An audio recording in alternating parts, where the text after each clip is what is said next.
Summer had arrived on the island of Sodor, and with it came the holiday makers.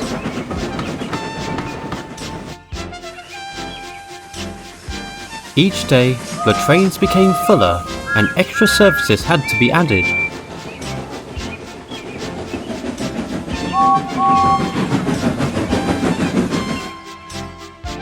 It wasn't just the railway that was busy, the roads were too.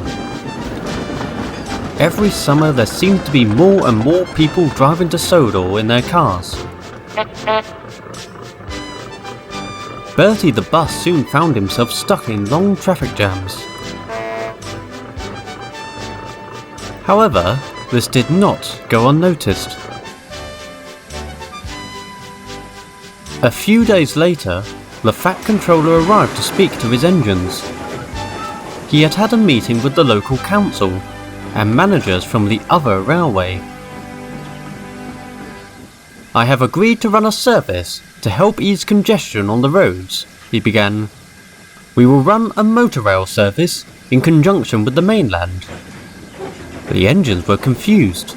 "A motorail?" they asked. A motorail service is a train that carries passengers and their cars to holiday destinations. The service will be run until the end of the summer holidays.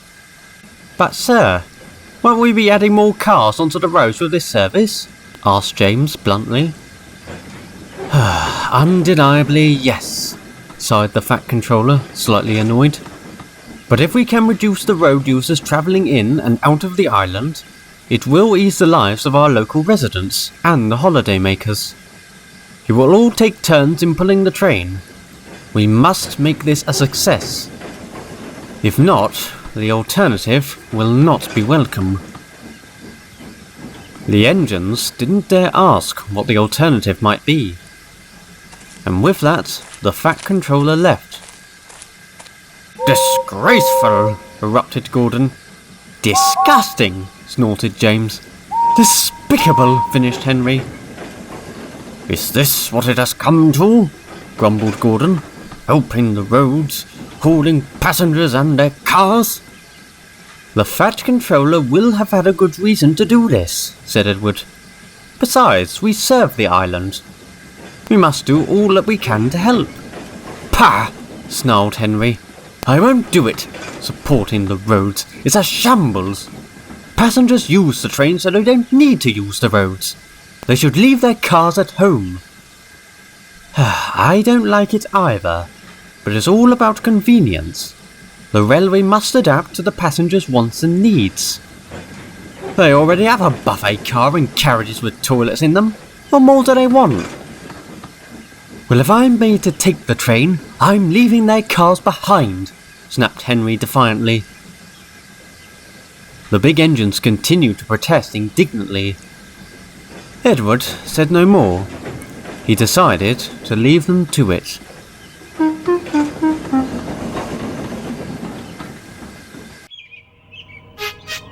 A few days later, the motorail service began. For 5 days of the week, the unusual train would arrive from London behind a mainland diesel.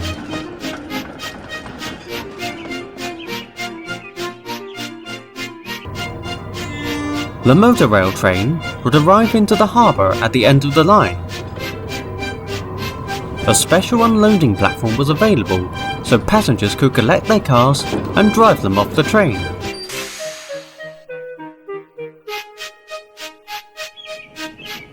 The Fat Controller's engines were in charge of the outbound train and would change at Barrow-in-Furness. At first, Gordon and James complained bitterly.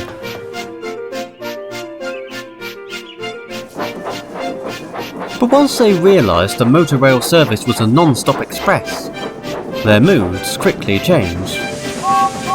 They didn't mind the cars at the back of the train, and instead enjoyed the fast run to the mainland.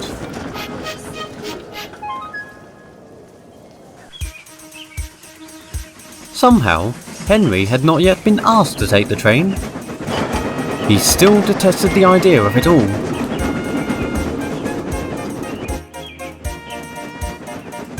he was rudely heckled by Bulgy, the double-decker bus. I thought getting rid of the railway was going to be a lot tougher than this, but you practically signed your own death warrant. Enjoy waiting for the roads right last. Please do enjoy being gridlocked for the rest of the day, Bulgy, retorted Henry. Bulgy just growled. But the inevitable soon happened. Henry was scheduled to pull the Motorail train. I won't do it. You will, scolded his driver. The Fat Controller is relying on us to make this a success. So come on, Henry. Show them what a useful engine you are. Oh, I'll show them, huffed Henry.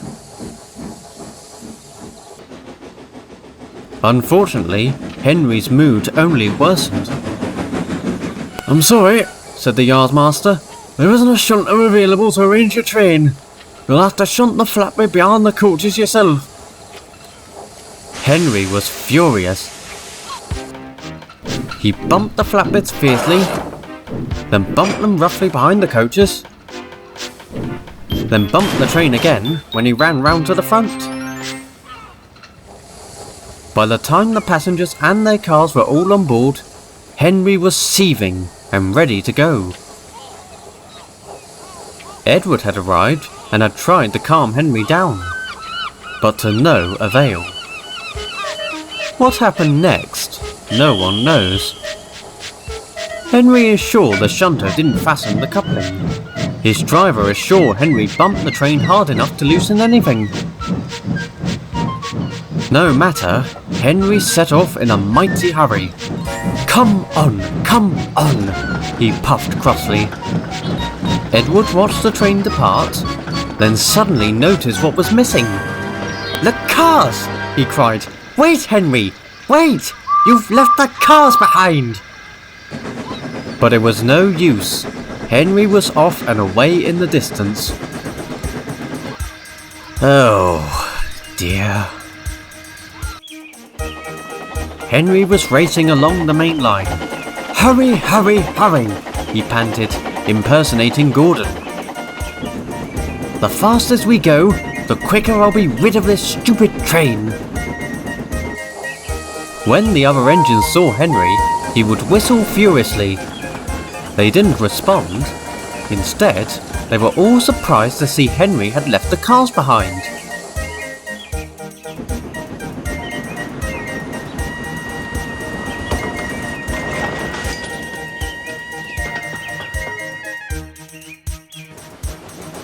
Henry arrived early into Barrow-in-Furness. A diesel was waiting to take over the train. Henry was very pleased with himself. Just then, the signalman came up to speak to Henry. Hello, Henry. You're early. Henry began to feel smug. Must have been that extra light load you had, said the signalman. What are you talking about? I had no... Henry looked back and was shocked to see half the train was missing. What the... Where are the... Shh! Hissed the signalman. Keep your voice down. We don't want to panic the passengers. Listen, I have an idea.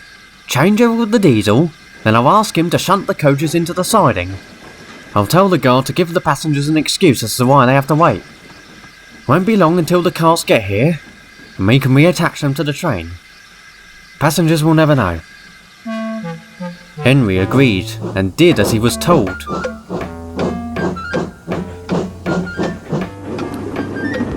A line of vans concealed the passengers' view as they were shunted into the siding.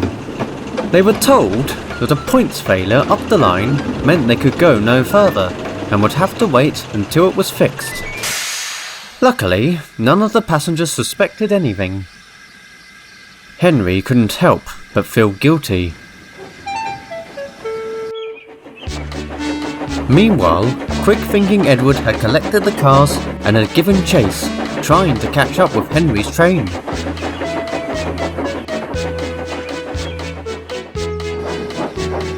At last, Edward arrived. He was uncoupled and the two halves of the Motorail train were reunited, unbeknownst to the passengers. The point's failure was miraculously fixed, and a very delayed Motorail train was finally able to continue on its journey. Edward gave Henry a dark look.